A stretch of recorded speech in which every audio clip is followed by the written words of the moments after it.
really do have empathy for your consumer. Like really do actually care about them as people, think about them waking up in the morning and what they're doing. And and then that really will help you understand how all the awesome stuff that you do fits into their lives.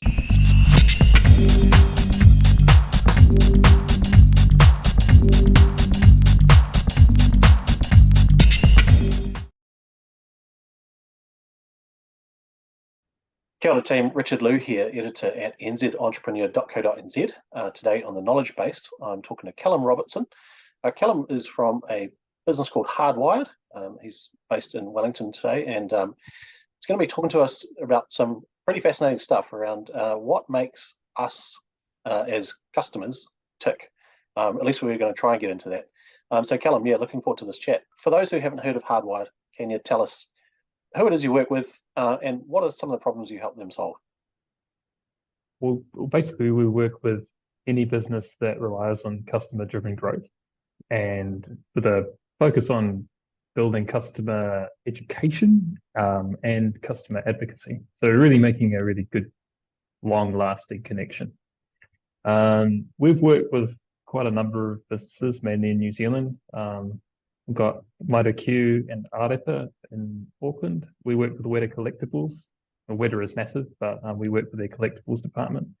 We work with Convita, real pet food, and there's plenty more. But really, there seems to be a theme of education. They have quite unique and or difficult to explain products, and we help solve that problem too. Okay, let's take Arepa for example. Yeah. Sort of sprung to light in the last few years, doing great things in I mean, I'm not even sure how you call that category. They're a drink, so they're a drink that basically does good stuff for your brains, right? So, Yeah. what is some of the things that you've done with them to help, I guess, as you talk about, achieve that customer-driven growth? Well, I mean, we always start with how your I call your fans, your best customers, already translate your value and what they already understand you do for them in your life. And so they're really interested in making the next step and selling into Australia. So we did a project um, that was both looking at their existing New Zealand customers and what drives them, and then looking at potential customers in Australia and what their needs are mainly. So, but with a new category or a ambiguous or brand new product, usually the human needs are very consistent. It's just very hard for customers to look outside of a paradigm they're already familiar with, and that was the lens. But again, with what we do, we don't quite know what we're going to find until we go into it. Right. So, look, as founders of businesses, I guess the dream is that we're going to create a product or a service or some business idea that, just has customers flocking to us in droves. Now, what might be some things that you think we as founders should know about what drives, customers towards a brand, but maybe aren't so well known? For example, let's say we want to attract a certain user for a new app. Mm-hmm. A lot of our followers are tech entrepreneurs, and the goal is in startup world we talk about finding product market fit, which basically Mm-hmm. means you've found a product and delivered it to the market that is so good and meets your customer needs so amazingly that they are just flocking to you and you can hardly keep up with the sales, right? But Yeah. is it as simple as just, marketing as such, or is there something deeper that helps certain brands or products get that sort of hockey stick type growth?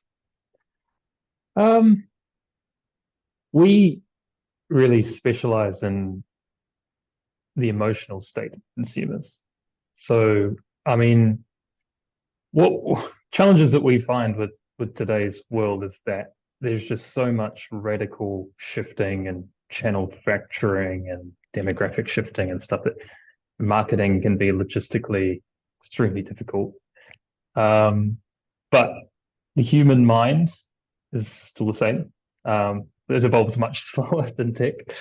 So we really look at emotional need first. Given that is exactly how the brain functions. You have an emotional reaction to anything, and then you bring in the logic on top of that. So we feel that if you find a need that has a lot of emotional weight in someone's life, and know as much as you possibly can about that, what it means to them in the context of your business, your sector, your product, you always have an incredible amount of leverage to go for accuracy, to know. It sounds abstract, but it's actually like quite insanely boring. It's like they just woke up in the morning and they're going to go to work, and there's fears and there's anxieties and there's also aspirations, and really it's just, can you talk to those? Can you know where your product, service, or whatever it is fits in that life, and how you can, how you could get them to see it? That is, of course, marketing and a few other things. But yeah, if you know how to do that by having that knowledge and really delving deep into understanding them, it really just has this knock-on cost saving, really, because of accuracy, but also then obviously the gain as well, because you really are nailing that, like, yes, you described as like flock to buy it, because it is meeting a need that I have when I wake up in the morning and think about my life. Right. And I find that really fascinating. This notion that we make decisions primarily at the emotional level, and then we bring in the logic to sort of help justify that decision. I mean, the neuroscience, the neuroscience is pretty conclusive, really. The amygdala is the core of the brain, and we call it the lizard brain, or whatever. It's a bit unfair to lizards, but really it's just the sort of automatic center that will absolutely veto anything the big part of the brain has to say. Because let's just say way back in time, there's a threat. It goes, you need to run. I'm not going to logically debate whether this threat is real or not. I'm vetoing it. Goodbye. And then you run. And so emotions really are just that kind of deeper, faster acting thought pattern. And if you can get through that, then obviously logic comes in really quickly, and you do need to go into a logical conversation. It's definitely not we should only talk emotionally and reach people's emotions and just forego the functional stuff. It's just a holistic thing. You need to meet the emotional need, and then you need to pretty clearly explain how, and then that becomes functional. It's holistic. Yeah. Right. I mean, the implications for startup founders are pretty huge here, from what you're saying, because in my experience of what I observe, and I'm sure many others, as founders, sort of first thing we tend to do is say, okay, right, I believe there's this group of people and they have this problem. And then we go straight into making the app or the juice or the whatever the product is. Would it be fair to say that perhaps we should actually slow down a bit and put more of our focus on understanding that emotional state of the potential target user, and then figuring out how to build into our product, whatever the features are, or the product set, or whatever you want to call it, that are going to, almost have it baked in that at an emotional level? Again, I'm not trying to say that you focus entirely on an emotional state and don't concentrate rightfully on making the app functional and meeting the functional needs that people have. I think really it's about if you have true empathy for the person and their needs and the problem you're solving for them, it's easier to connect with them first and foremost. Like it's a human relationship in that regard. And that is so critical for building the trust in you from the outset. And then all of the stuff that you're describing about functionality, that's how you fulfill your end of the bargain, basically, your connection with them. So I wouldn't say like you wouldn't do both at the same time. But I would say, yes, take the time to understand everything you possibly can about that emotional need that you're fulfilling, what it would mean for them in their lives, whether you're giving them an empowerment, aspiration, a way to realize their ambitions, or possibly the right temperature is more of offsetting fear, it's more security, it's more something like that. Knowing that first, because then that will just inform the way that you deliver.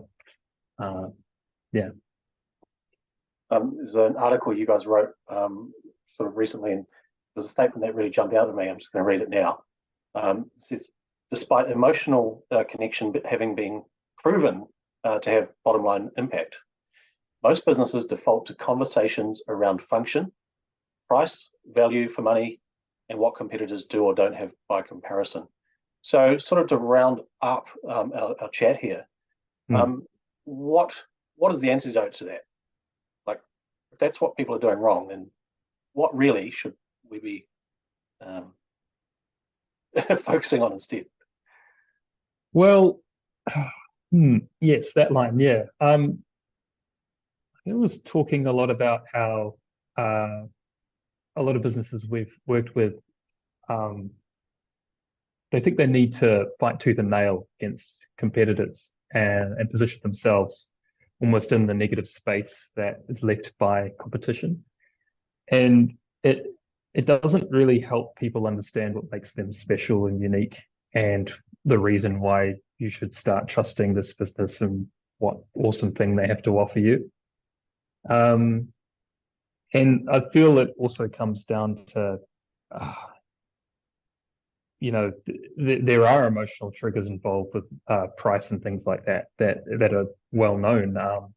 Security is and money is all huge fear triggers, and effective.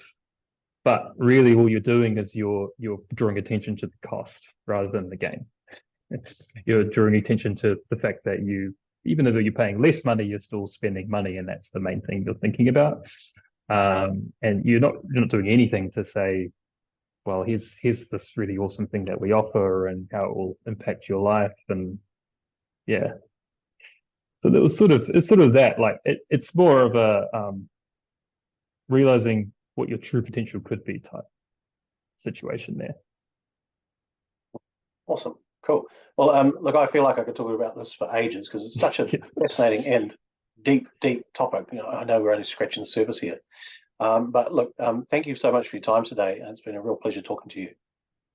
Cool. Yeah, I appreciate it. It is pretty endless and wide-reaching. I think you said if I had 3 suggestions, but I have 3 small suggestions for businesses going into this. And one is really do have empathy for your consumer.